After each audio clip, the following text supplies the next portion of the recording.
Connie Deacon, welcome to the Eagles Talent Training Now program. So glad you can join us today. Thank you for having me, Sheldon. As a person who speaks on leadership and communication, it's interesting to me that now more than ever, communication has changed. We're in a world of distractions, information overload, and short attention spans. What are some ways? What's that? Have you noticed? Yes. Well, what are some ways we can get our messages across to people, and given all that? Well, I believe firmly that today we need to talk less and say more. And here's why. Because people are distracted. They are demanding. Right. They are impatient, impulsive. Stop me if any of these things apply to you. Right. Everybody, because the internet has changed all of communication forevermore. There's an epic difference between the way we used to communicate and the way that we communicate now. We are all bombarded with far too many communications, which means that there's a very high noise to signal ratio.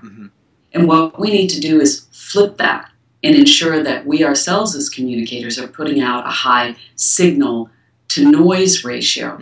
We need to simplify in order to amplify. And I don't mean dumbing messages down. Right. Instead, when I say simplify, I mean get to the essence and what is important to the other person. First way to do that, I believe, is to connect with what is relevant to the other person. I mean, when I work with sales teams, I was just working with a big global sales team right now that they're having real trouble getting their phone calls returned because they're now at arm's length.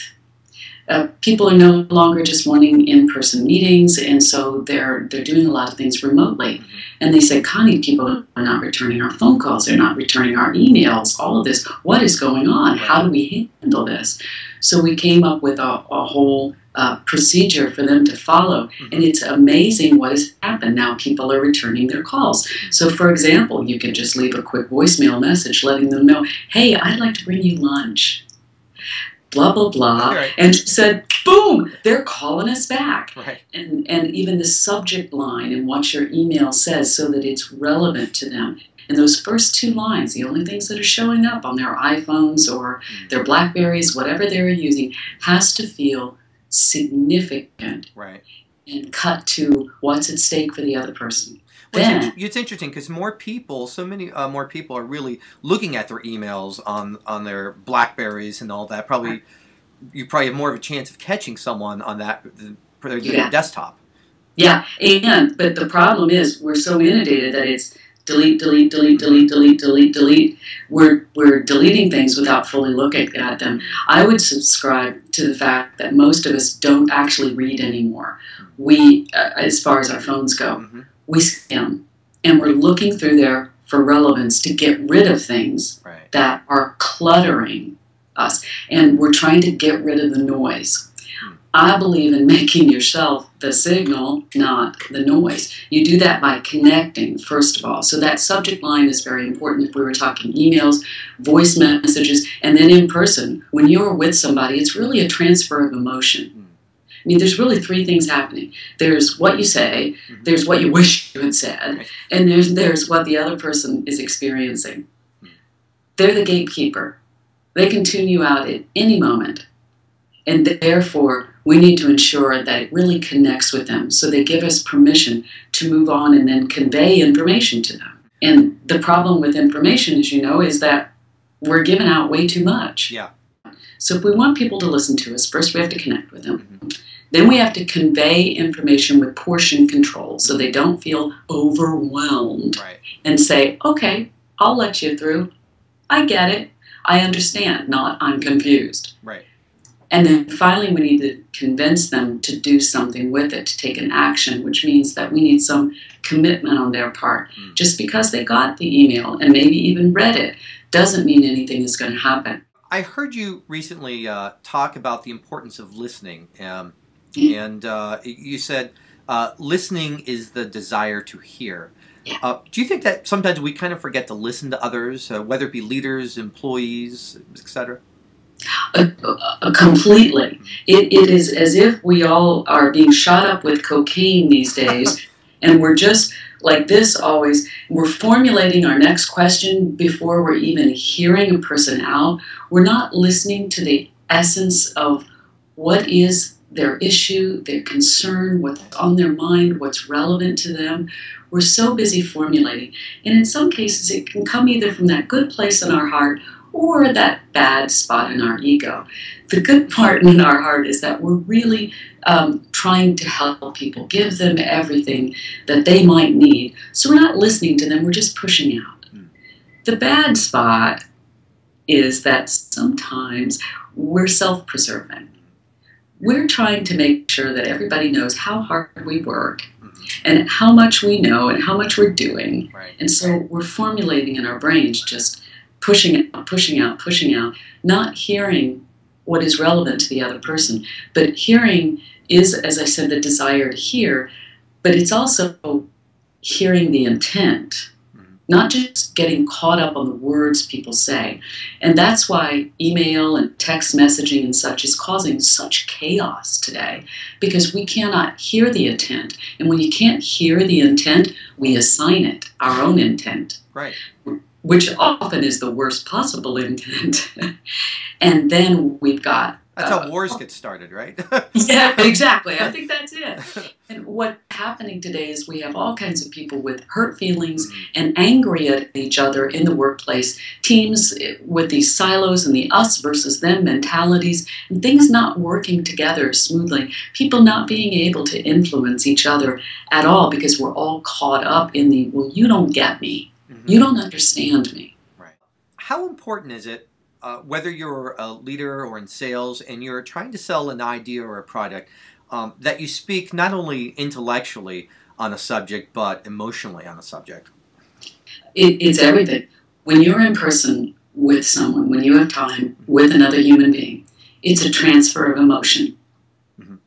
We all think about, oh, we're just supposed to be intellectual and give all of the ideas, all the justifications behind things, and the data. Right. And we are losing great opportunities. First thing I have people figure out, excuse me, is what emotion do you want to transfer? And what are you going to tap into? Is it pride? Is it greed?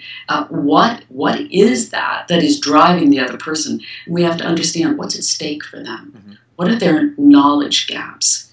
You know, what is their resistance? That always will drive you toward emotion. And you know, as you know, emotion is in the limbic system here, deep inside the human brain there, that's driving our decisions and our behaviors and our actions. And as a result of that, if you are trying to take emotion out of the mix, you're making a huge mistake, because most of life is emotion. Right. That's how we connect, right? Exactly. And without that, then just send emails all day long. Right. See how that works for you. Not real well. Right. You mentioned the word influence a couple times, and I'd just like to touch on some influence and impact. I think that we could probably get these two terms a little confused. So first of all, what's the difference of the two? And then why do some people impact but lack influence? Well, I believe that influence and impact are two completely different things. And one can lead to the other, but there is an epic difference. Impact is like a moment of impact. Impact is short-lived. Impact is episodic. Anyone can have impact. Snooki has impact. Hello, anyone can have impact. And let's say you're putting together a meeting. Do you really just want a moment of impact to have this great meeting? Or do you want lasting influence, meaning driving cultural change? To me, that's the difference. Impact can be fleeting. It can feel really good at the moment. Whew, great event. Right. But influence, you have a cultural change. You have a lasting impact, if you will, where now there's transformation. So I see these things as two, well, not polar extremes, but they are polarities of the same thing. Right. And does that make sense to you? Yeah, absolutely. I hope so, because I'm writing a book about it. Good. It's going to be a great book. It's called true clout, because I think that's when you have true clout. Those people who are able to have influence. And the reason influence is so important is that's how you make things happen. It's a shortcut. People trust you. You don't have to sell yourself and your ideas from scratch over and over again. If you are a leader, people now trust you. They want to follow you. They will be committed to you instead of complying with you. If you're in sales, you don't have to worry every time somebody else lowers their price and you have to justify and justify why your product is right for them.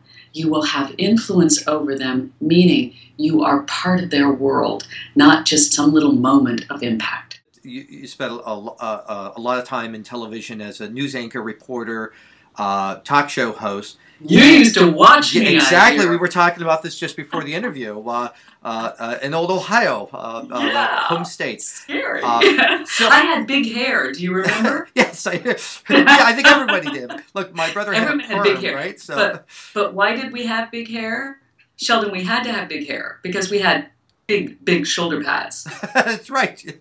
You know, those were the late 80s. And if we had big shoulder pads and little hair, we'd look like a pinhead. Exactly. That's my story. I remember those. Well, you know, you've come face to face with, I'm sure, many different leaders. What are some of the common traits that you recognize in some of those influential leaders? You know, that's why I started this business, actually, because I did a talk show that was the precursor to Good Morning America. I mean, I wasn't on in those early days, but... The Morning Exchange? That got it, The Morning Exchange. I remember That's what... You remember that? Yes. Good Morning America was based upon this concept of a 2-hour talk show. And so we would have everyone come, whether it was Bill Clinton, whether it was Jack Welch, Dr. Ruth, the sex doctor. She's an interesting woman. Yeah. Richard Simmons, you name it. All these people would come to our studios, and I could observe them and see what was it they were doing that caused such a strong response. And that's when I finally figured it out, 20 years later, that's when I started my business, because I realized that they had habits. They didn't realize it, but they were first connecting with that particular audience. Then they were conveying information using portion control, just enough to not confuse them, right? And convincing them to do something, whether it was for a vote with Bill Clinton, or whether it was to buy a book or an exercise tape. Right. And when I realized that that's what really strong communicators and influential people do, they follow this pattern. What are some of the big challenges you think leaders have today, and how do you think a few ways that maybe they can overcome some of those challenges? Well, one of the biggest challenges is getting out of their own way. I find that most leaders do not teach people how to communicate with them. And as a result, there is cascading through the organization just total chaos and over-communicating. And so we're finding presentations with 92 slides that they have 32 minutes to deliver, never getting to the point until the end because they're justifying. I find that a lot of leaders have no idea the fear that they are creating within their organizations. People are afraid of them. I believe leaders need to teach people how to communicate with them. Here's what I value. Here's the kind of information that I want. Big picture. First, tell me big picture. Tell me what you make of it. And then I will ask you questions to go deeper and deeper into what I want. Right. I find that as I work through organizations right now, that we're making these entire cultural transformations and shifts just by starting up here, saying, how do you want people to communicate with you? Right. What information do you need? And now let's work through the rest of the organization. And we're finding people totally relieved, Sheldon, saying, oh, thank goodness. I had no idea that that's what he wanted and that's what he valued. Well, Connie, I just want to say thank you very much for joining us on our Trending Now program, and it's really been a true pleasure having you on as a guest. Oh, you too. Thank you so very much for having me. Honored to be with you. Thank you so much.